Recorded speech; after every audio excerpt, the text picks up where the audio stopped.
அனைவருக்கும் வணக்கம். வீட்டு பூஜை அறையில் நாம் செய்யக்கூடாத சில விஷயங்கள் இருக்குது. இதை பற்றி தான் இன்றைக்கி நம்ம இந்த வீடியோவில் தெரிஞ்சுக்க போகிறோம். வீடியோ ரொம்பவே பயனுள்ளதாக இருக்கும். வீடியோவை கடைசி வரைக்கும் ஸ்கிப் பண்ணாமல் பாருங்கள். நம்ம சேனலில் நீங்கள் இன்னும் சப்ஸ்கிரைப் பண்ணலைன்னா மறக்காமல் சப்ஸ்கிரைப் பண்ணிவிடுங்க.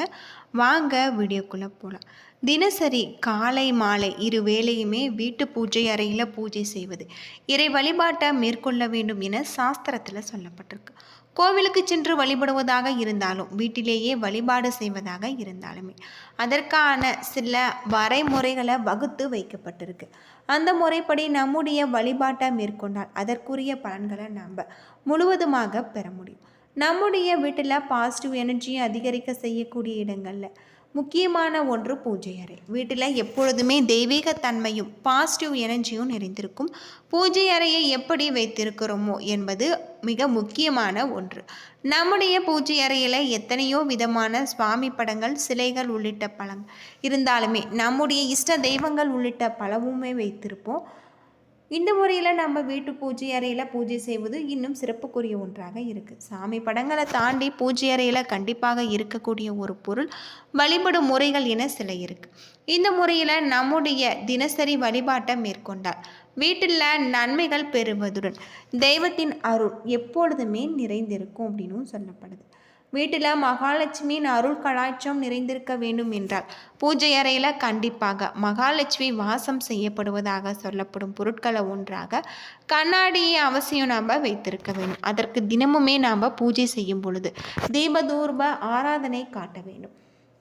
இந்த கண்ணாடியில் தெய்வத்தின் உருவம் அமாவாசை போன்ற நாட்களில் நம்முடைய வீட்டிற்கு வரக்கூடிய முன்னோர்களின் உருவமும் பிரதிபலிப்பதாக அவர்களுடைய அருளும் ஆசையும் வீட்டில் நிறைந்திருக்கும் அப்படின்னும் சொல்லப்படுது. அதே போல் பூஜை அறையில் எவ்வளவு விலை உயர்ந்த தங்கம், வெள்ளி போன்ற பொருட்களாகவும் விளக்கு, விலை உயர்ந்த குத்து விளக்கு இருந்தாலும் அவசியம் ஒரே ஒரு அகல் விளக்காவது ஏற்றி வைத்து வழிபாடு செய்ய வேண்டும்.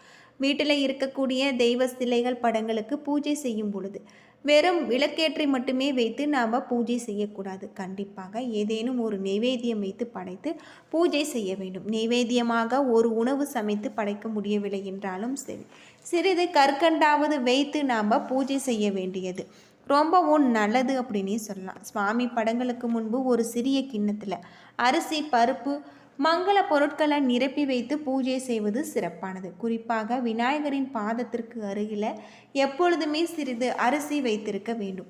இதனால் வீட்டில் எப்பொழுதுமே உணவு பற்றாக்குறை, வறுமை ஏற்படாமல் இருக்கும். பூஜை செய்யும் பொழுது கண்டிப்பாக இருக்க வேண்டிய மற்றொரு பொருள் தண்ணீர்.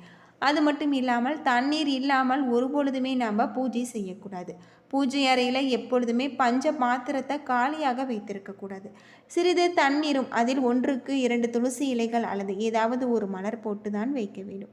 இப்படி பூஜை செய்யும் பொழுது நம்முடைய வீட்டில் இருக்கக்கூடிய பிரச்சனைகள் தீர்வு கிடைக்கும். வறுமை எப்பொழுதுமே இருக்காது அப்படின்னு சொல்லப்படுது. ஒவ்வொரு வீட்டிலுமே பூஜை அறை என்பது முக்கியமான ஒரு இடம். வீட்டில் சிறிய இடம் இருந்தாலுமே அங்கு ஏதேனும் ஒரு சிறு பகுதியை பூஜை செய்வதற்காக கிழக்கு நோக்கி வைத்திருப்பாங்க. அவ்வாறு அனைவருமே இறைவனை வணங்குவதற்கு பெரிதுமே முக்கியத்துவம் கொடுக்கின்றோம். இவ்வாறு இறை வழிபாடு செய்யும் பூஜை அறையை பராமரிப்பது என்பது மிகவும் முக்கியமான ஒன்றாக இருக்குது. ஒருவர் வீட்டிற்கு நுழைந்தவுடன் ஒரு வீட்டில் பூஜை அறை அல்லது சமையல் அறையை பார்த்து தான் நம்ம அந்த வீட்டில் உள்ளவர்களை பற்றி புரிந்து கொள்வோம். அவ்வாறு நமது பூஜை அறையை எப்படி சுத்தமாகவும் தெய்வாம்சம் பொருந்தியதாகவும் இருக்கிறதோ அதே போல் நமது வீடு, நமது முகமும் லட்சுமி கலாச்சுரத்துடன் இருக்கும். இதன் மூலம் ஐஸ்வர்யம் பெருகும், பண வரவு உண்டாகும். இவ்வாறு நாம் லட்சுமி கலாச்சம் நிறைந்திருக்க பூஜை அறையை எவ்வாறு வைத்திருக்க வேண்டும் அப்படிங்கிறத பற்றி தெரிந்து கொள்ளலாம். ஒரு சிலர் தங்களுடைய பூஜை அறையில் பலவிதமான விளக்குகளை வைத்து தீபம் ஏற்றுவாங்க. அவை எத்தனை எண்ணிக்கையில் இருக்க வேண்டும் என்று குழப்பம் பலருக்குமே இருக்கும். தீபம் ஏற்றும் பொழுது அந்த தீபத்தின் ஒளி எந்த அளவிற்கு பிரகாசமாக இருக்கிறதோ அந்த அளவிற்கு வீடு பிரகாசமாக இருக்கும். எனவே இதற்கு வைப்பதற்கான எண்ணிக்கைகள் என்று எதுவும் கிடையாது. அது மட்டும் இல்லாமல் இதனால் பலவித விளக்குகள் வைத்திருப்பதோடு ஒரு அகல் விளக்கும் நிச்சயம் இருக்க வேண்டும். முதல்ல இந்த அகல் விளக்கை ஏற்றிய பின்னரே மற்ற தீபங்களை ஏற்ற வேண்டும். அதே போல் சாம்பிராணி, ஊதுபத்தி, சூடம் இவை அனைத்துமே அந்த அகல் விளக்கு ஒளியில் இருந்து ஏற்றிக்கொள்ளலாம். ஆனால் தவறையும் காமாட்சியம்மன் விளக்கில் இருந்து மற்ற அனைத்து இதையும் ஏற்றுவது தவறான ஒரு செயலாக இருக்குது. வாரந்தோறுமே பூஜை செய்து வழிபாடு செய்யும் பொழுது வெற்றிலை பாக்கு மற்றும் வாழைப்பழம் வைத்து வழிபடுவது அனைவரின் வழக்கம். வெற்றிலை பாக்கு இரட்டைப்படை எண்ணிக்கையில் இருக்க வேண்டும். அதன் மீது பெரும்பாலும் கொட்டை பாக்கு அல்லது நிஜாம் பாக்கு வைக்க வேண்டும். இதன் மூலம் வைக்கப்படும் வாழைப்பழம் மிகவும் எத்தனை எண்ணிக்கையில் காம்புடன் இருக்க வேண்டும். வெற்றிலை காம்புடன் இருக்க வேண்டும். வெற்றிலை பாக்கின் மீது எப்பொழுதுமே ஒரு மலரை அவசியம் வைத்திருக்க வேண்டும். பூஜைக்காக தேங்காய் உடைக்கும் பொழுது அந்த தேங்காயை எந்த திசையில் எப்படி வைக்க வேண்டும் என்ற குழப்பம் அனைவருக்கும் உண்டு. நான் 3 கண் இருக்கக்கூடிய பகுதி தேங்காயை இறைவனின் வலதுபுறம் நமது இடதுபுறமாக வைக்க வேண்டும். மற்றொரு பகுதியை இறைவனின் வலதுபுறமும் நமக்கு வலதுபுறமாக இருக்க வேண்டியதாக வைத்து கொள்ள வேண்டும். அனைவருடைய வீட்டில் கஜலட்சுமி அல்லது காமாட்சி அம்மன் விளக்கு ஏற்றுவது வழக்கம். இவ்வாறு ஏற்றப்படும் விளக்குக்கு அடியில் ஒரு தட்டு வைத்து ஏற்றுவது இன்னும் சிறப்புக்குரிய ஒன்றாக சொல்லப்பட்டிருக்கு.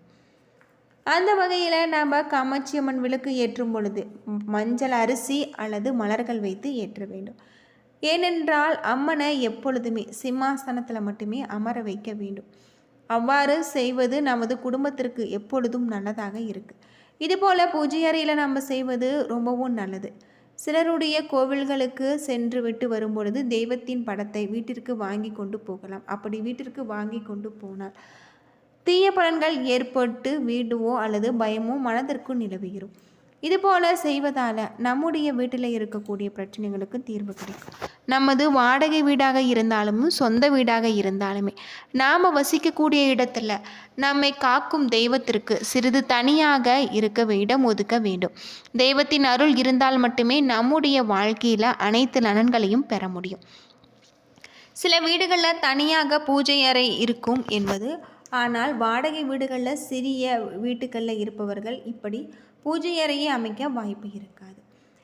சிறிய இடத்தை மட்டுமே வழிபாட்டிற்காக ஒதுக்கி வைத்திருப்பாங்க. பூஜை அறை எப்படி இருந்தாலுமே எந்த ஒரு சுவாமி படங்களை வீட்டில் வைக்க வேண்டும், பூஜை அறையை எப்படி பராமரிக்க வேண்டும் என்பதில் பல சந்தேகங்கள் இருக்கும். அப்படிப்பட்ட சந்தேகங்களுக்கு நாம் தீர்வு செய்து நாம் வழிபடுவது இன்னும் சிறப்புக்குரிய ஒன்று. பூஜை அறை அல்லது தெய்வ படங்களை நாம் வைப்பதற்காக ஒதுக்கி இருக்கும் இடம் சிறியதோ அல்லது பெரியதோ, ஆனால் அந்த இடம் சுத்தமாகவும் நறுமணம் நிறைந்ததாகவும் இருக்க வேண்டும்.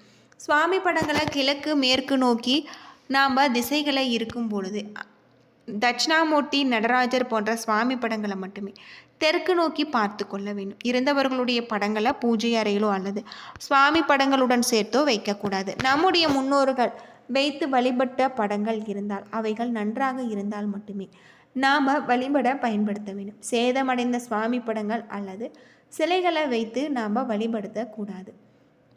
சிலைகள் வைத்து வழிபடுவதாக இருந்தால் அது சிறிய அளவில் இருக்க வேண்டும். தினமுமே பூஜை, அபிஷேகம், அலங்காரம், ஆதாரணைகளை செய்து நைவேத்தியம் படைத்து வழிபட வேண்டும். ஏனென்றால் சிலைகளை வைத்து வழிபட வேண்டும். கோவிலுக்கு சென்று அங்குள்ள சுவாமி படங்கள் வாங்கி வந்து நம்முடைய வீட்டில் மாட்டி வைத்தால் போதும். அந்த தெய்வம் நம்முடைய வீட்டில் நிலை பெற்று இருக்கும் என நினைத்துக்கூடாது. அந்த தெய்வத்திற்குரிய மந்திரங்கள் பதிகளை தொடர்ந்து நம்ம பாராயணம் செய்து கொண்டு இருந்தால் அந்த ஒளியால் ஈர்க்கப்படும் அந்த தெய்வ படத்திற்கு உருகு ஏறி அந்த தெய்வத்தின் அருள் நிறைந்திருக்கும் அப்படின்னு சொல்லப்படுது. என்ன நண்பர்களே, இந்த வீடியோ உங்களுக்கு பயனுள்ள ஒரு தகவலை தந்திருக்கும்னு நினைக்கிறேன். வீடியோ பிடிச்சிருந்தால் லைக் பண்ணுங்கள், ஷேர் பண்ணுங்கள், கமெண்ட் பண்ணுங்கள். நன்றி நண்பர்களே.